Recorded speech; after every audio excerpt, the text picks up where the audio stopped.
अस्सलाम वालेकुम, welcome to KHR services. Friends, कैसे हैं? खैरियत से हैं? आज हमारा टॉपिक होगा गूगल एनालिटिक्स।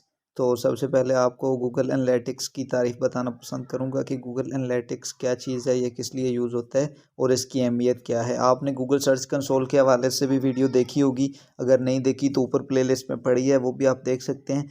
लेकिन ये चीज़ है कि गूगल एनालिटिक्स जो है वो गूगल सर्च कंसोल से ज़्यादा अच्छा डेटा प्रोवाइड करता है। गूगल सर्च कंसोल आपको डेटा प्रोवाइड करता है, लेकिन इतना करता है कि वो सिर्फ बताता है कि आपकी वेबसाइट पे कितने यूज़र आए और किस किस कंट्री से आए। लेकिन ये जो गूगल एनालिटिक्स है ये आपको नहायत इन डेप्थ डेटा देता है, जो कि आपको बताता है कि कितने बंदे आए, किस टाइम पे आए, एक मिनट में कितने आए, कहाँ से आए, उसके बाद उनके पास कौन सा ब्राउज़र था और वो कौन सी कंट्री से थे, कौन सी सिटी से थे। उसके अलावा वो मेल थे, फीमेल थे, कितनी परसेंटेज थे, वो कहाँ से आए थे, सोशल मीडिया से आए थे या डायरेक्ट कोई कीवर्ड सर्च करते हुए आपकी वेबसाइट पे आ गए थे। ये इसलिए गूगल एनालिटिक्स यूज़ होता है कि ये एक नहायत इन डेप्थ डेटा आपको फराहम करता है। तो आज हम गूगल एनालिटिक्स का अकाउंट सेटअप करना सीखेंगे। तो चलते हैं अपने टॉपिक की तरफ। हम चलते हैं गूगल पे। गूगल पे हमने आके सर्च किया गूगल एनालिटिक्स। ये सबसे पहली वेबसाइट आ गई, आपने इसको ओपन करना है। ये आपसे पूछेगा कि कौन से अकाउंट से आपने लॉगिन होना है, तो आप अपने अकाउंट से लॉगिन कर लें जिस अकाउंट से आपने लॉगिन होना है। अच्छा, जब आप लॉगिन हो जाएंगे तो सबसे पहले ये डैशबोर्ड आपके सामने आ जाएगा। यहाँ पे आ रहा है वेलकम टू गूगल एनालिटिक्स और नीचे ये आ रहा है स्टार्ट मेयरिंग। तो आपने सिंपल स्टार्ट मेयरिंग पे क्लिक करना है। जब उसने स्टार्ट मेयरिंग पे क्लिक किया तो ये कहता है कि अकाउंट नेम, आपने अकाउंट नेम इस पे देना है। जो भी आपको बेहतर तो ये है कि आपके क्लाइंट की जो वेबसाइट का नेम हो ना, आप उसी के रिलेटेड इसका अकाउंट नेम बना दें। तो हमने अकाउंट नेम अपना दे दिया टेस्ट वेब, ये हमने अकाउंट नेम दे दिया। उसके बाद नीचे चले जाएं अगर, तो ये आपने प्रोडक्ट्स के हवाले से, प्रमोशंस के हवाले से कि आप मैसेज लेना चाहेंगे, तो अगर आप चाहते हैं तो इसको ओके कर दें, नहीं तो रहने दें। आप पढ़ लें इसको गौर से। और उसके बाद नेक्स्ट स्टेप पे आपने क्लिक किया तो ये पूछता है प्रॉपर्टी नेम। अब ये प्रॉपर्टी नेम क्या है? ऊपर हमने अकाउंट नेम दिया, नीचे प्रॉपर्टी नेम है। प्रॉपर्टी नेम वेबसाइट अकाउंट, एक अकाउंट के अंदर मल्टीपल वेबसाइट्स आप एंटर कर सकते हैं, लेकिन एक जो गूगल एनालिटिक्स है ना, आप उस अकाउंट के अंदर 100 अकाउंट बना सकते हैं। बात को समझिएगा, 100 अकाउंट आप गूगल एनालिटिक्स के एक अकाउंट में बना सकते हैं। और जो 100 अकाउंट्स हैं उनमें आप हर एक अकाउंट में मल्टीपल वेबसाइट्स बना सकते हैं। लेकिन हम हर वेबसाइट के लिए अलग अकाउंट क्यों बनाते हैं? कि ताकि जब हमने ढूंढना पड़ जाए कि ये वेबसाइट किस क्लाइंट की है, ये वेबसाइट या ये वाली वेबसाइट कौन सी है, तो हमें फिर इस तरह इजी हो जाता है कि हमें अकाउंट नेम से ही समझ लग जाती है कि ये अकाउंट किस क्लाइंट का है या ये वेबसाइट कौन सी है। तो हम यहाँ पे प्रॉपर्टी का नाम भी दे देंगे टेस्ट वेब। आगे ये पूछता है कि रिपोर्टिंग टाइम जोन कौन सा है। तो आपका क्लाइंट जहाँ का होगा आपने वहाँ का ही रिपोर्टिंग टाइम जोन सेलेक्ट करना है, क्योंकि अगर आपका क्लाइंट यूनाइटेड स्टेट्स का है तो आपने यहाँ पे पाकिस्तान सेलेक्ट कर लिया, तो आपके जब वहाँ का बंदा दिन को 9 बजे आ रहा होगा तो ये रिपोर्टिंग रात के 9 बजे करेगा। तो जब आप उसे रिपोर्टिंग शो करेंगे कि रात के 9 बजे आपके बंदे आ रहे हैं, तो वो बोलेगा कि यार रात को 9 बजे हमारे इलाके से बंदे सर्च कर रहे हैं, तो इस वजह से काम गलत हो जाएगा। बेहतर यही होता है कि जहाँ का क्लाइंट होता है, बेहतर क्या बल्कि रिकमेंडेड होता है कि जहाँ का क्लाइंट होता है आपने वहाँ का ही एड्रेस सेट करना है। Reporting time zone United states का क्लाइंट है तो आपने यूनाइटेड स्टेट्स ही सिलेक्ट करना है। उसके बाद करेंसी डॉलर्स ही रहने दें। अगला अगला स्टेप क्या है जी? नेक्स्ट प्रोसेस पे जाएं। अब नेक्स्ट प्रोसेस पे पूछता है कि आपकी इंडस्ट्री कौन सी है, आपकी कैटेगरी कौन सी है। तो आप इस पे अपनी कैटेगरी सेलेक्ट करें कि आपकी कैटेगरी कौन सी है। अगर हम बात कर रहे हैं ट्रैवल एंड टूर्स की या स्टडी की या किसी भी टाइप की, कोई भी एक इधर से हम सेलेक्ट कर सकते हैं। ये ट्रैवल, ये हमने ट्रैवल सेलेक्ट कर ली। उसके बाद ये कहता है कि आपका बिजनेस का साइज़ कितना है, 1 से 10 एम्प्लॉयज़ हैं, 11 से 100 एम्प्लॉयज़ हैं, या जो भी आप सेलेक्ट कर लें। तो हमारी स्मॉल है, 1 से 10 हैं। उसके बाद how do you intend to use Google Analytics with your business. ये कहते हैं कि आप गूगल एनालिटिक्स से क्या चाहते हैं कि ये आपकी क्या हेल्प करे। मेजर कस्टमर एंगेजमेंट, ठीक है, हम चाहते हैं। उसके बाद ऑप्टिमाइज माई साइट और ऐप एक्सपीरियंस, ये भी हम चाहते हैं। Measure data across multiple devices, ये भी हम चाहते हैं। ऑप्टिमाइज माई एडवर्टाइजिंग कॉस्ट, ये भी हम चाहते हैं। इंक्रीज माई कन्वर्जन्स ये भी चाहते हैं, मैयर कंटेंट मोनेटाइजेशन ये भी चाहते हैं, एनालाइज माई ऑनलाइन सेल्स ये भी चाहते हैं, मैयर ऐप इंस्टॉल्स। अगर आपकी कोई ऐप है, मतलब आप कोई ऐप भी दे रहे हैं कि लोग आपकी ऐप भी इंस्टॉल करें और आप उसके बारे में भी डेटा जानना चाहते हैं, तो फिर आप इस पर भी क्लिक कर लें। अगर नहीं है तो भी आपने क्लिक कर दिया तो कोई मसला नहीं होने वाला, लेकिन बेहतर यह है कि जब तक आपकी ना हो आप इसको ना सेलेक्ट करें। तो हमारे पास ऐप नहीं है तो हम इसे सिलेक्ट नहीं करेंगे। अगला स्टेप क्या कहता है, मैयर लीड जनरेशन, तो हम ये भी चाहते हैं। लेकिन आपने अगर इसको भी चेक कर दिया मैयर ऐप इंस्टॉल को भी, तो कोई मसला नहीं होने वाला। आगे क्रिएट पे क्लिक करें। अब ये आगे टर्म्स एंड कंडीशन बताएगा। आपने जो कंट्री आपने सेलेक्ट की होगी उसी हवाले से ये अपनी टर्म्स ऑफ सर्विसेज आपको दिखाएगा। तो आपने इसको एग्री कर देना है, क्योंकि जब तक आप एग्री नहीं करेंगे आप तब तक तो आगे जा नहीं सकते। आप इसे एक्सेप्ट करें। एक्सेप्ट आपने किया तो ये आपके पास ये अब आगे पूछता है कि आप ईमेल में हमसे चाहते हैं परफॉर्मेंस सजेशन अपडेट्स, तो आपने इन सब को चेक कर देना है। कोई ना कोई बेनिफिट वाली बात ही आपको मिल सकती है। लेकिन अगर आप नहीं चाहते तो ये कहता है यहाँ पे ऑप्शन है अनचेक ऑल एंड सेव, आप इसे अनचेक करके भी सेव कर सकते हैं। तो आपने इसे सेव कर दिया।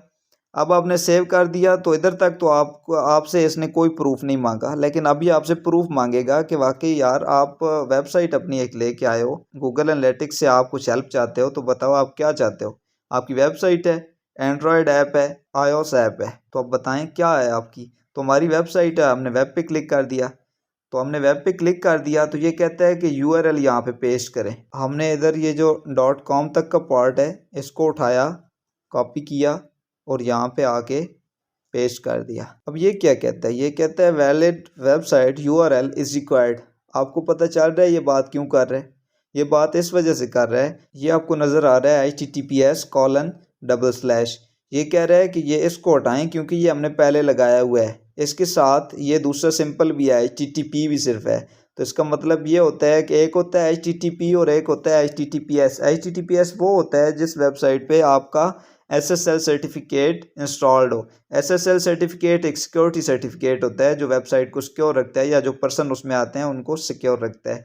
तो ये एक अलहदा टॉपिक है। तो हमने इसको स्लैश तक इसको काट देना है। अभी आप देखें वो एरर ख़त्म हो गया। आगे स्ट्रीम नेम कहता है, स्ट्रीम नेम भी आपने वही सिंपल ही दे देना है जो आप चाहें, क्योंकि ये अंदर वाली बातें ये किसी को नज़र नहीं आती।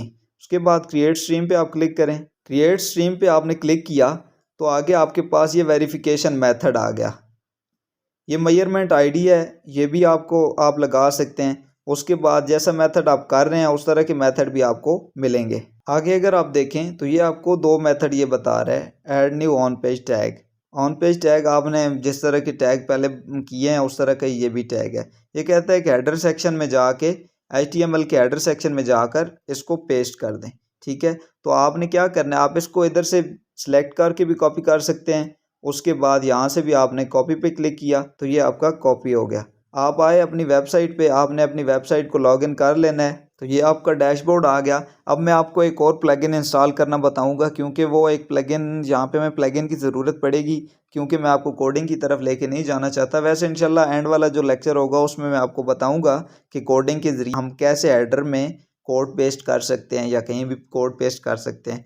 तो इसके लिए हमने अभी तक तो हमने प्लगइन का सहारा लेना है ताकि आपको इजी लगे हर स्टेप। तो प्लगइन में जाएंगे, ऐड न्यू पे क्लिक किया। जब हमने ऐड न्यू पे क्लिक किया तो ये हमारे पास डैशबोर्ड आ गया और ये आपके पास सर्च वाली जगह भी आ गई। आपने सर्च वाले ऑप्शन में सर्च करना है हेडर एंड फुटर मैनेजर। ये आपने सेलेक्ट किया और इसको ये सर्चिंग कर रहा है। आपने एक बात का ख्याल रखना है कि आपने यहाँ पे स्पेलिंग की मिस्टेक नहीं करनी। एक भी स्पेलिंग गलत हुआ तो ये आपको रिजल्ट शो नहीं करेगा। तो जो हमने अभी अपने पास प्लगइन इंस्टॉल करना है वो आपको यहाँ पे नज़र आ रहा है, header footer code manager by 99 robots. ये आपने इसका डेवलपर का नाम याद रख लेना है ताकि आपको आसानी से ये मिल जाए। ठीक हो गया, ये लास्ट वीक अपडेट हुआ है। तो उसके बाद ये इंस्टॉल नाउ पे क्लिक करें। इंस्टॉल हो गया, एक्टिवेट इसको कर दें। अब ये आपके पास इंस्टॉल भी हो गया, एक्टिवेट भी हो गया है। और आपको यहाँ पे अगर देखें तो ये SEO के नीचे HFCM आपको नज़र आ रहा है, हेडर फुटर कोड मैनेजर। ये आपका इंस्टॉल हो गया है। इधर आप आएंगे, ऑल स्निपेट्स पे क्लिक करें। ये इन कोड्स को स्निपेट्स बोलता है कि ये आपने जो कोड पेस्ट किया वो स्निपेट है। अभी अगर हम देखें तो 0 स्निपेट्स अवेलेबल, कोई भी स्निपेट जो है हमारा अभी तक नहीं लगा हुआ। तो हम क्या करेंगे, हमने यहाँ पे ऑल स्निपेट्स के नीचे ऐड न्यू पे क्लिक किया। जब आपने ऐड न्यू स्निपेट्स पे क्लिक किया तो ये स्निपेट नेम पूछ रहा है। तो स्निपेट नेम आपने इस वजह से दे देना है कि आपको पता चल जाए ये किस चीज़ का कोड है। तो जब आपको ज़रूरत पड़े कि उसको ऑन ऑफ करने की या उसको छेड़ने की तो आप इजीली उसे छेड़ सकते हैं। तो ये आपने गूगल एनालिटिक्स दे दिया, स्निपेट टाइप HTML है, ठीक हो गया। उसके बाद साइट डिस्प्ले, साइट वाइड। उसके बाद होता है स्पेसिफिक पोस्ट पेजेस। कुछ ऐसे भी होते हैं जो स्पेसिफिक पोस्ट के लिए होते हैं, लेकिन हमें तो ये साइट वाइड चाहिए क्योंकि ये हमें यहाँ पे बता रहे हैं कि आपने ऐसी जगह पे लगाना है जो साइट वाइड हो, ठीक है। एक्सक्लूड पेजेस या पोस्ट, जब कोई आप पोस्ट या पेजेस निकालना चाहते हैं तो वो आप निकाल सकते हैं। उसके बाद लोकेशन आप देख लें, लोकेशन हेडर है, ठीक हो गया, हेडर सिलेक्टेड है। उसके बाद show on all devices, active status, ये आगे कहता है जी सेव, आपने इसको सेव कर देना है। ये आपका स्निपेट क्रिएट हो गया। अब अगर आप आएँ HFCM और स्निपेट्स पे क्लिक करें, नीचे आएँ तो ये आपको स्निपेट नज़र आ रहा है, Google analytics, site wide, header और बाकी डिटेल्स भी लिखी हुई है। आप इसको जब ज़रूरत पड़े तो आप इसको ऑफ भी कर सकते हैं और सिंपल यहाँ पे क्लिक से एक ऑन भी कर सकते हैं। अब आप जाएं गूगल एनालिटिक्स पे, आपने इसको अब कुछ भी नहीं करना, आपने इसको सिंपल यहाँ से क्लोज कर देना है। अब ये आपको पता कैसे चलेगा कि आपकी साइट जो है वो गूगल एनालिटिक्स जो है वो आपकी साइट को रिपोर्ट कर रहा है, चेक कर रहा है या नहीं कर रहा। तो आपने उसके लिए यहाँ पे ये जो ऑप्शंस बने हुए हैं, एडवर्टाइजिंग है और उसके बाद एक्सप्लोर है, रिपोर्ट्स है, तो आपने रिपोर्ट्स पे क्लिक करना है।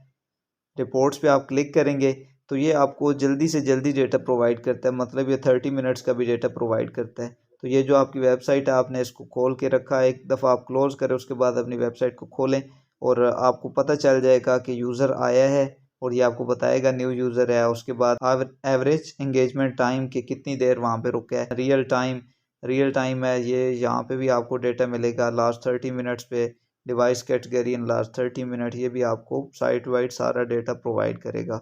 और ये नहायत ही डीप, आपने जो भी चीज़ आप यहाँ पे देखनी हो आप देख सकते हैं, सिंपल, यहाँ पे कोई मुश्किल वाली बात कोई नहीं है जी। तो ये था आपका गूगल एनालिटिक्स। यकीनन टॉपिक आपको पसंद आया होगा और अगर कोई भी बात आपको मसला कर रही है, कोई बात आपको समझ नहीं आ रही तो आप मुझसे पूछने में ज़रा भी हिचकिचाहट ना महसूस करें। इंशाल्लाह मैं हर बंदे को जवाब दे रहा हूँ और जवाब ज़रूर दूंगा। मेरी भी मसरूफियात हैं लेकिन इंशाल्लाह मैं हर बात का जवाब ज़रूर दूंगा। इंशाल्लाह हमारी ऑन पेज ऐसी हो तो कंप्लीट होने वाली है। इंशाल्लाह अगले 2-3 लेक्चर्स में ये कंप्लीट हो जाएगी। मिलते हैं नेक्स्ट वीडियो में, तब तक के लिए अल्लाह हाफ़िज़।